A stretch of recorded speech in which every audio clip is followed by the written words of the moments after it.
For the ones who get it done, the most important part is the one you need now. And the best partner is the one who can deliver. That's why millions of maintenance and repair pros trust Grainger, because we have professional-grade supplies for every industry, even hard-to-find products. And we have same-day pickup and next-day delivery on most orders. But most importantly, we have an unwavering commitment to help keep you up and running. Call, click Grainger.com, or just stop by. Grainger, for the ones who get it done.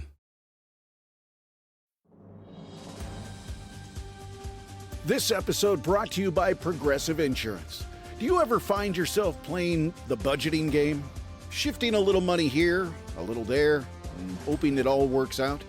Well, with the Name Your Price tool from Progressive, you can get a better budgeter and potentially lower your insurance bill too. You tell Progressive what you want to pay for car insurance, and they'll help find you options within your budget. Try it today at Progressive.com. Progressive Casualty Insurance Company and Affiliates. Price and coverage match limited by state law. Not available in all states. All right, folks, back on the Bossman show. In front of the show, Pat, Kelsey, Charleston Cougars doing big things. 10-game winning streak going on right now. Pat, what's up, brother? How you doing, man? Bossman. Yes, we're doing How you doing? Again, brother. Loving life. How'd you get that nickname? My dad. My dad was the big boss man from the barbershop. Okay. And I became Jay, because I'm the junior, Jay Jr., JR the boss man. So I was a little boss man in the barbershop, as a little kid. So that's where I stayed from. That's a big time nickname, man. Yes. And you know what, Pat? It's funny. My dad is still 82 years old, coaching ball and cutting hair still. 82 years old. Praise God, man. That's awesome. Yes. That's how I got him. But 4 years old in the barbershop, brother. 4 years old. I wish I had more for him to cut. Hey, me and you both, my hairline going back far too. I know, right? We both going through it, man. Happens to the best of us. Yes, indeed. Well, tell me this, Pat, man. Now you're in year two, man. What's been the big difference for you and your program from year one now to year two, doing what you've done so far this year, man? Well, when you get to year two, building your culture, you have locker room full of guys that know what to expect, right? This summer was much different than the summer prior because we were just building it from the ground floor, right? We were building it from scratch. And to have so many returners that know our terminology, know the core principles of our program, and be able to, not only from the coaching staff, but player to player, to be able to, sell our message every day. And that's been a great luxury. We got great leadership from the guys that are returning from last year. And then even the pieces that we have added, several of the transfers, a couple of the grad transfers, those guys are all, they're just about what we're about. And we got a locker room full of leaders. And I'm lucky as a coach to have that. No doubt. And, 6-game win streak doing a non-con is very amazing. And you've won some close games. About the leadership, because and you and I both know this is a possession game, man. So it's about possessions, making the key play, cleats up at the right time. So talk about the leadership of your guys, do this winning streak, and having guys who played and understand what you do to get you over the hump in these tight games. Yeah, we do. We have we have a roster full of guys that are winners and know how to win. And winning's hard. I tell them all the time. There's this chart, right? It's like a parabola, and it's called the mountain of average, and if you look down at the bottom of the mountain, if it goes like this, on both sides, there's very few of, bad teams, bad organizations, bad businesses, because they don't last very long and they go out of business. And then on the other end, there's very, very few elite organizations and elite teams and elite businesses, because it's really hard to be elite. Right? What goes into that? It starts with obviously the talent, but the belief in the system, the adherence and the excellence to the daily process, that's hard to do. And then where the majority of the world lives, teams, businesses, organizations, is in that what we call mountain of average. And it's what we fight every single day, to not be in that mountain of average, to do things different. And to this point, our guys have done everything we've asked, and it's a special group. We're one of the deepest teams in the country. We play 8 guys starter minutes. And, it's what we call the power of the unit. It's each guy giving of themselves for the good of the whole. And I think that's a big reason that makes us special. No doubt. And like you said, Pat, depth is very important because knock on wood, we don't want it to happen. Injuries happen, and we both know that. So, like, having a deep roster of guys who you can trust at any given time to come in the game and play is a luxury to have as a coach. And like you said, being a football player, I know about being a team guy, giving up myself. Sometimes I wanted the ball, Pat. We had a running play. I didn't want to do it, but I had to block. So giving yourself up for the better of the team is something that's so important. I'm glad you guys see that already, having a deep roster, guys who know they can play more minutes, but because it's better for the team, I accept my off the bench role or my role as a screener. So it's great that you have it on your team already, brother. Yeah, I'm lucky in that regard. And that's the makeup of our guys, the competitive character that they have and the buy-in to what we're all about. And I'm very blessed and lucky to have the roster that we have. And it's the biggest reason that we've had such a successful season to this point. And Pat, the CAA, man, has been, man, you all doing great this work non-con year, man. So about when you get into conference play coming up on the 29th of December after you play Coastal Carolina here on 19th, but your league is very, very deep, and adding Hampton and A&T now as well to the mix, man. Talk about this, what you all got going in CAA and Mama too, from top to bottom, brother, your league. Yeah, to be honest with you, Bossman, I'm not, I don't have the bandwidth and the wherewithal and the intelligence and the smarts to be able to look too far out in the future. Because what happens is, I trip over what's right in front of me. And we're pretty good at keeping blinders on and just focusing on the next thing. We're very well aware that conference play is coming. I'm very well aware of what you mentioned, the caliber of teams and coaches. I'm very well aware that throughout the months of January and February and then into early March, there's going to be knockdown, drag-outs, battles like there is every year in the CAA. But our sole focus is on the next thing. And that's, right now getting ready for Coastal Carolina. After that game, obviously our guys will have a little bit of a break, and then we'll come back and we'll jump right into conference play. But right now our sole focus is on the next deal. That's about Coastal Carolina, Pat. Cliff Ellis, man, 900 wins, legend in our game. We both love. But about Cliff Ellis, what he's meant to the game of basketball, and what's simply his team on film right now, brother. Yeah, I have the utmost respect for Coach Ellis. I've known him for a long time.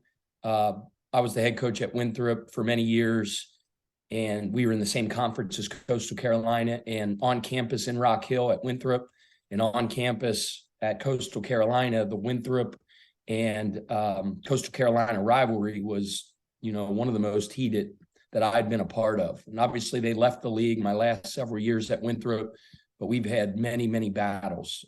Played in the conference championship game on national television 2 years in a row against Coach Ellis and Coastal. And the one thing I'd say, amongst other things about Coach Ellis, yes, he's a Hall of Famer, a legend in our business, 900 games. Like, are you kidding me? Winning 900 games, that's elite.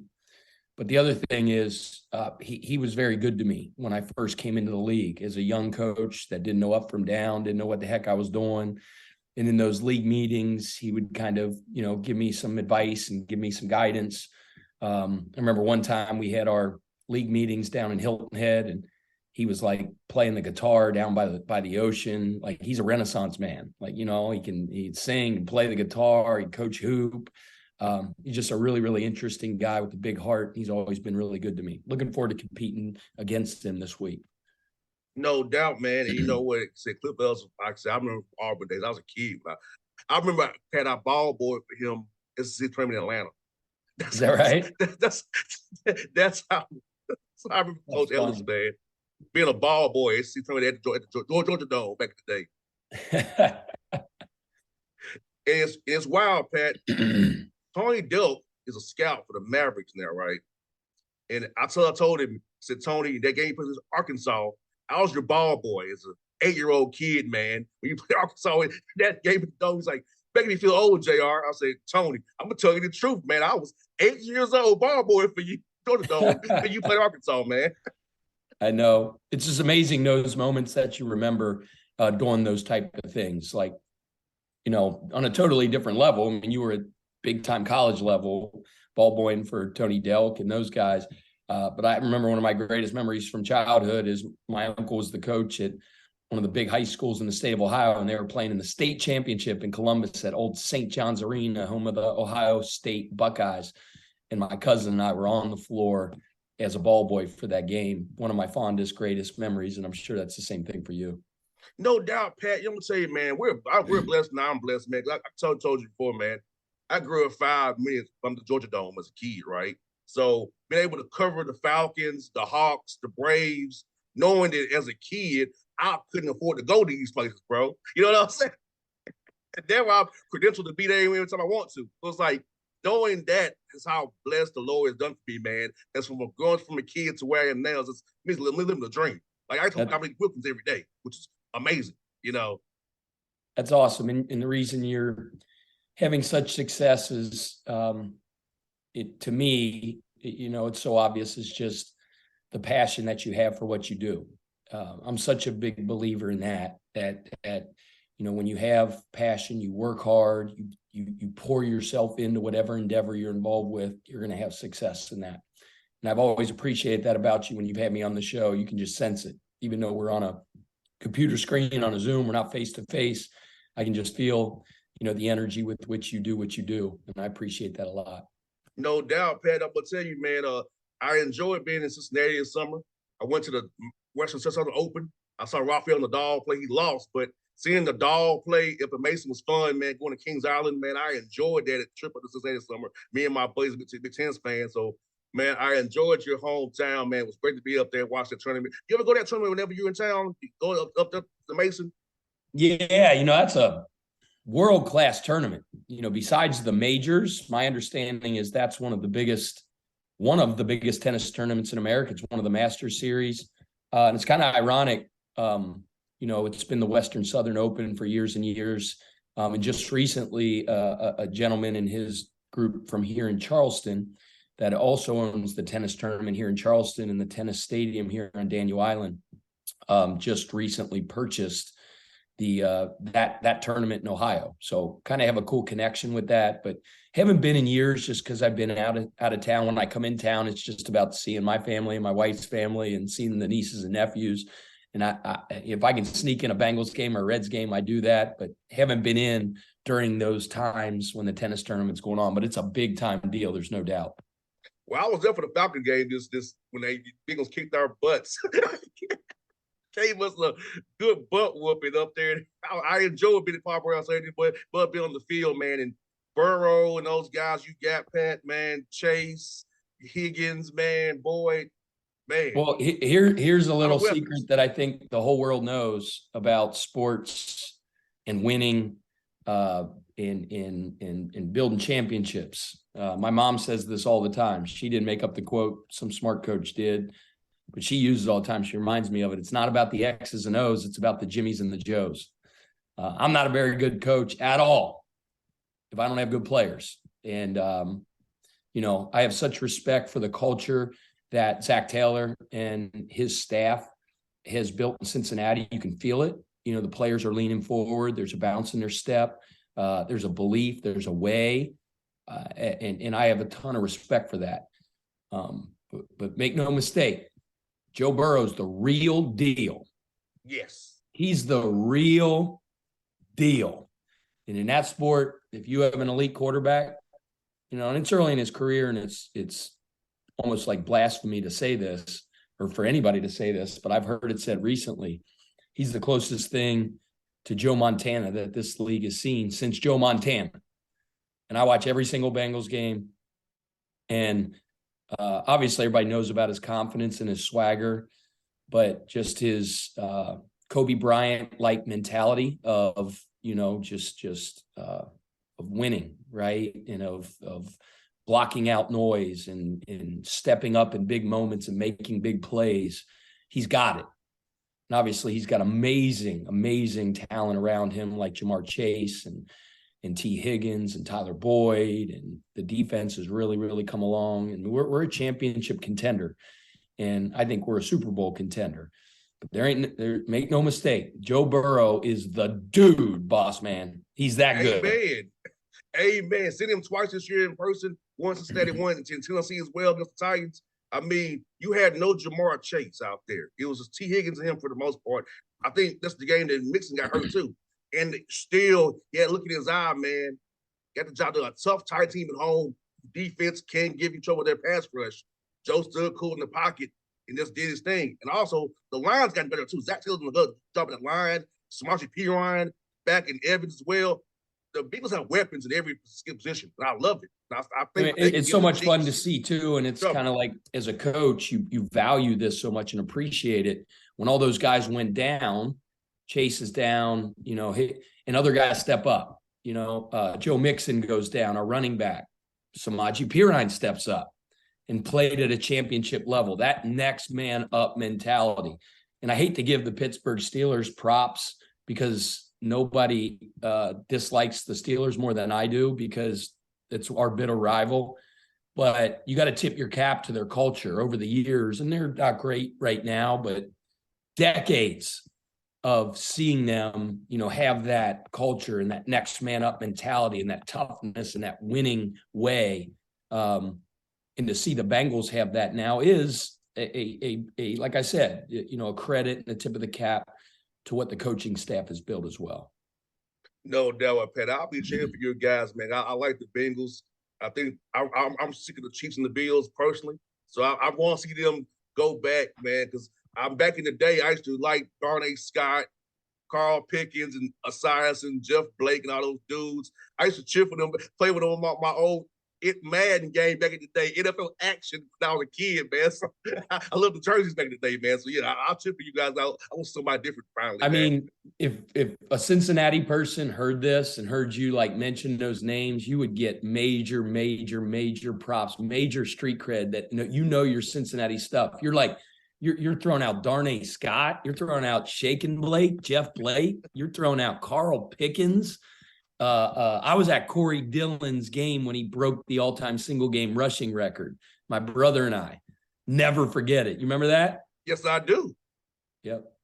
I remember going to Riverfront Stadium. I remember going there with my father. I've been to the old stadium. I've been there. Well, you mentioned not being able to get into the to the Georgia Dome. Luckily, I got in good and got to know one of the ushers, and he took a liking to me. So we would go up with some buddies and just kind of walk around the concourse until we made eye contact with him, and he'd kind of go like this, and he'd let us into a bunch of games. So I think the statute of limitations is passed where I or he can't get in trouble for that. But we got into a lot of games at Riverfront Stadium without a ticket, I can tell you that. Let me tell you a quick story about that with the old Omni Arena with the Hawks. We knew how to get in there because there's some holes we can sneak in. We know how to get into old Omni Arena. It closed in '97. We know how to sneak in that joint too, man. So it was like, yeah, man, those were the days, man. I remember going to Riverfront Stadium when they actually put you all in Paul Brown, but those building Grand Metro Ballpark, right, which was a Reds game when it was still kind of there and the roof kind of half gone. So I remember seeing that look of the Reds game too, because I was a big Reds fan, of course. So we used to watch on the sports channel with Marty Brenneman and somebody else. Get who it was, his partner. That's funny, man. Yeah. I know your about stuff. Cincinnati sports, boy. I know about. You mentioned the Marty Brennemans. That's Cincinnati royalty right there, man. Hey, man, I know about your town, brother. I grew up watching. We just got to get our Reds going. It's the sad state of Major League, baseball and the economics that are involved with it. It's just really hard for, small market teams to compete. It's sad, and I don't know what the answer is there. I know I have my personal beliefs, and it will never change because, the big market teams and the Yankees that have hundreds and hundreds, even billion-dollar TV deals, and then their payroll can be what it is versus a small market team. And you see the way the NFL has grown and evolved into the number one sport in our country, and it's not even close. But, and I'm a big believer that a big reason for that is whether you're in Buffalo, you're in Kansas City, you're in Cincinnati, or you're in LA or in New York, everybody has an equal chance to be competitive. And I think that has built an excitement and a fervor and a passion for that sport. And back in the 80s, when I was growing up, it was still that way in baseball, where didn't matter who you were, you had a chance to have a championship team. And I think, households and kids, and they grew up in that helped grow the passion and continued the passion of baseball. And I think the apathy that's kind of been built up, and you see these other sports that have leapfrogged the NBA and the NFL. And I think it's because there's not that passion for baseball at a young age. And part of that is like, I'm trying to get Johnny passionate about baseball. My son, Johnny, I'm trying to get him passionate about the Reds, and he's into it and he watches the games, but like, he's not into it like he's into the Bengals, because he knows the Bengals have a chance to win a Super Bowl. Mm-hmm. We watch the Reds and they're 40 games below 500. It's like, Dad, what are we doing? No, you got to understand, it's the sound of the game, and it's the rhythm of baseball, and it's the Reds, and it's in our DNA, and it's in our blood. And he's like, whatever. Hey, let's go out and shoot some hoops. So, and I'm okay with that too, boss man. It was crazy that Pat, my father had me as a young dude, man. Listen to the radio. We'd watch the game on TV. I had the radio on the same time. Listen to both at the same time. He had me out hitting. He showed me how to switch hit too, brother. He left-handed now, because my father, he wanted to be. He said, "Son, pick." He said to me, "Pick a struggle, son. Whether it be football, basketball, baseball. I want you to do something sports-wise." Well, I chose football. I was fast as a receiver, but he showed me all these sports and wanted me to know about them. And because my dad loves sports, he still does. He still coaches. He still coaches. So my father has some sports. 82 years old. It's crazy. In his barbershop, he's like, "Nah, I know about all these things, you young man." I said, "Oh, Mr. J, you old." My dad hates that. Said, 82 years old, I know more than you ever know about sports in your whole life, son. I argue with my pops about sports. He'll get on you to this day, man. So cool to hear stories about your dad, and he should write a book. You talk about a slice of Americana, right? Like just the institution that the barbershop is, and the stories that he could tell, and just the wisdom that guys like that have, just because it's the hub of conversation in America. So what a cool thing. And I love to hear you speak of reverence of your father. You can tell when you talk about him how close you guys are, how much you love him. And I feel the same way about my dad, man. That's really cool. And Pat, his barbers are he's 82. Mr. Ray, 77. Mr. Ed is 73. He got two young dudes. So three OGs and two young dudes in the barbershop with him with his 5 chairs, man. And my dad makes good money with his booth rent too. He said, "That's awesome. I don't have to. I make money off their booth rent." So my great grandfather, might have been my great grandfather, but I think it was my great grandfather, was a barber, and his barber shop was just less than a mile, maybe a quarter of a mile from old Crosley Field, which was the Reds stadium before they built Riverfront Stadium. So my grandma would tell me about how, teams would come into town and he would cut the hair of, these famous baseball players and things like that. And somehow I got that talent. Like, I started cutting hair when I was probably in grade school, 7th and 8th grade. And then I became the guy throughout high school that cut all of my guys' hair. As you can tell, I'm not very talented because I cut my own hair. I cut my son's hair. I'm a big clippers guy. I'm not a big scissors guy. So tell your dad, big tip of the cap, because I got a lot of respect for guys that have talent up top. You got that right in. Pat was about my dad. He knows every one of my guests. He looks up you all himself. Is that right? Yes. Yes, he plays me in the shop. This is my son talking to this coach. Look at my son. I know about this guy. I have to see what this guy's done. That's awesome. Will you tell him I said hello?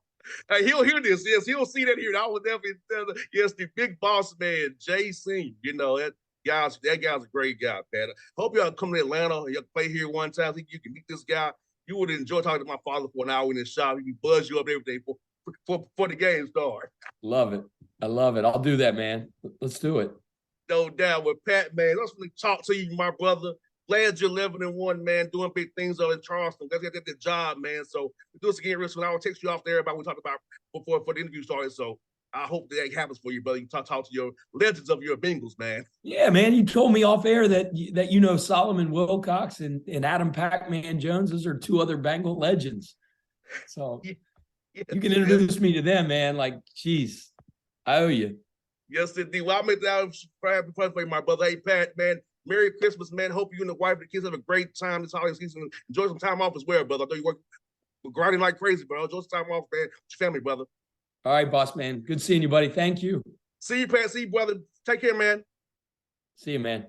All right. If your job at a healthcare facility includes disinfecting against viruses, you know prevention is the best medicine. And maintaining healthy spaces starts with a healthy cleaning routine. Grainger's world-class supply chain helps ensure you have the quality products you need when you need them. From disinfectants and cleaning supplies to personal protective equipment, so you can help deliver a clean bill of health. Call 1-800-GRAINGER, click Grainger.com, or just stop by. Grainger, for the ones who get it done. Breaking news, and this one is almost unbelievable. Yeah, it's all about new customers at Bet365 because they get $150 in bonus bets when they bet $5, win or lose. And even better, bonus bets can be used on the spread, totals, and player props. There you have it. Bet $5 to get $150 in bonus bets, win or lose. And see why it's never ordinary at Bet365. 21 plus only. Must be physically located in Ohio. Gambling problem? Call 1-800-GAMBLER. T&Cs apply. Available in app only.